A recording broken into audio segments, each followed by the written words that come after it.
মোহাম্মদ ফাহাদ হোসেন ফাহিম উনি আমাদের সঙ্গে রয়েছেন। ওনার কাছ থেকে শুনবো তার অনুভূতি তার পুরস্কার পাওয়ার পরে। অসংখ্য ধন্যবাদ মুকিত মজুমদার বাবু স্যারকে এবং প্রকৃতি ও জীবন ফাউন্ডেশনকে চমৎকার এই আয়োজনের জন্য। আজকের এই অপরাহ্নের মেদুর বিকেলে এমন চমৎকার মানুষদের সাথে কথা বলতে পেরে আমি সত্যি পুলকিত এবং আনন্দিত। মাটি এবং মাঠের মানুষ এবং একজন কৃষিবিদ হিসেবে প্রকৃতির সংসর্গে থাকা আমার জন্য অনেক বেশি গুরুত্বপূর্ণ এবং তাৎপর্যপূর্ণ বটে। আমরা তো সবাই প্রকৃতির সন্তান এবং প্রকৃতিতেই বড় হয়েছি, কিন্তু প্রকৃতি নিয়ে আমাদেরকে নতুনভাবে ভাবতে কোনো না কোনো ঘটনা হয়তো অনুরণিত করে। তার মধ্যে একটি ঘটনা ছিল দ্বিজেন শর্মা স্যারের একটা বই। তার গহন কোন বনের ধারে বইটি পড়ে আমি প্রকৃতিকে এতটা অনুভব করতে লাগলাম এবং প্রকৃতি নিয়ে আমি আরও মৌলিকভাবে চিন্তা করতে শুরু করি যখন বাংলাদেশ কৃষি বিশ্ববিদ্যালয়ে ফ্যাকাল্টি অফ অ্যানিম্যাল হাজবেন্ড্রিতে পড়াশোনা আমার শুরু হয়। এবং আমরা দেখতে পেলাম যে প্রকৃতি আমাদের জন্য কতটা গুরুত্বপূর্ণ।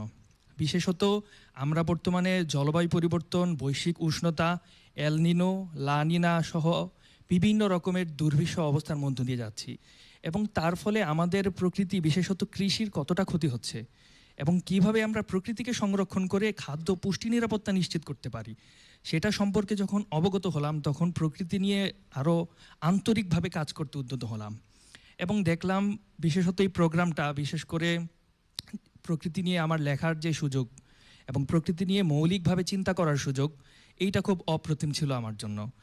এবং বিশেষত এর আগে বাংলাদেশ ইয়াং রিভার চ্যাম্পিয়নশিপ প্রোগ্রামে অংশগ্রহণ করার মধ্য দিয়ে মূলত আন্তরিকভাবে প্রকৃতি নিয়ে আমার জোরালোভাবে কাজ শুরু হয় এবং এবার আমি নদী নিয়ে একটি প্রবন্ধ লিখেছি এবং আমাদের দেশে প্রতিনিয়ত নদী মরে যাচ্ছে, অথচ নদী একটি জীবন্ত সত্তা এবং সেটা হাইকোর্ট দ্বারা স্বীকৃত।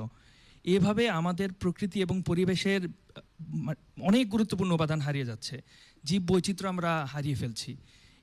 তার প্রভাব সরাসরি কৃষি এবং আমাদের জীবনযাত্রা এবং আর্থসামাজিক উন্নয়নে পড়ছে। তো সেই বিষয়গুলো যদি সহজবোধ্যভাবে সাধারণ মানুষের কাছে তুলে ধরতে পারি, সেই জন্য আমার লেখালেখির সূচনা এবং এই প্ল্যাটফর্মটার মাধ্যমে আমি সেই সুযোগটার সর্বোত্তম ব্যবহার করতে পেরেছি বলে আমার মনে হচ্ছে। এবং এত চমৎকার প্রকৃতি বন্ধু এবং এত চমৎকার মানুষদের সাথে কথা বলতে পেরে আজকের এই অনুষ্ঠানে, বিশেষত এই প্রোগ্রাম এবং এই অনুষ্ঠানে বিজয়ীদের একজন হওয়ার মাধ্যমে আমি আনন্দিত এবং গর্বিত। ধন্যবাদ। এবং আপনাকে এই পুরস্কারটা আরো উদ্বুদ্ধ করবে সামনে লিখবার জন্য।